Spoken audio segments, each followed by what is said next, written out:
Well, once the threat from Hurricane Matthew has subsided, FEMA will kick into action to assist all of those left homeless by the storm. And joining us now by phone is Michael Wanchek. He is the St. Johns County Administrator.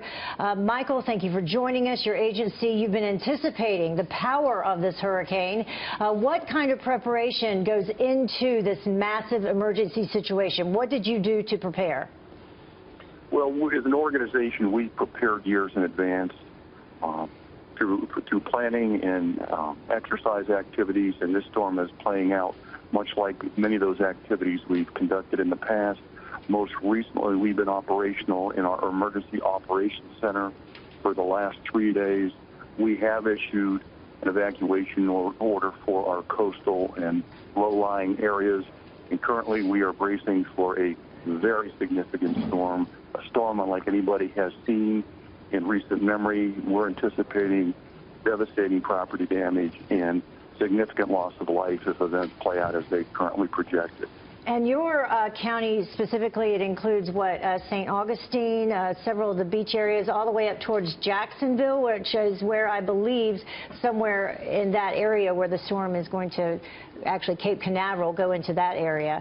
But you have about, what, over 200,000 people, the population there in that county. Have you heard any calls that went out this evening from people who did not listen to you and heed those warnings and try to evacuate? Yeah, unfortunately, in the strongest possible terms, we've encouraged people to evacuate. This is not a storm for people to try to ride out at home, especially along our coastal areas, like I said. Unfortunately, until it got dark, until the wind started to really pick up significantly, many people didn't heed those warnings and that encouragement to leave. We are getting requests now.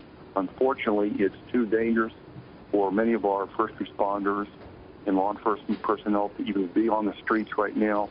Our message now to residents is hunker down wherever you're at, whether you're at home, a shelter, or in a friend's house. Yeah. Don't try to get back out on the street. All right. Thank you so much for taking the time to join us, and batten down the hatches. Stay safe. Thank you very much.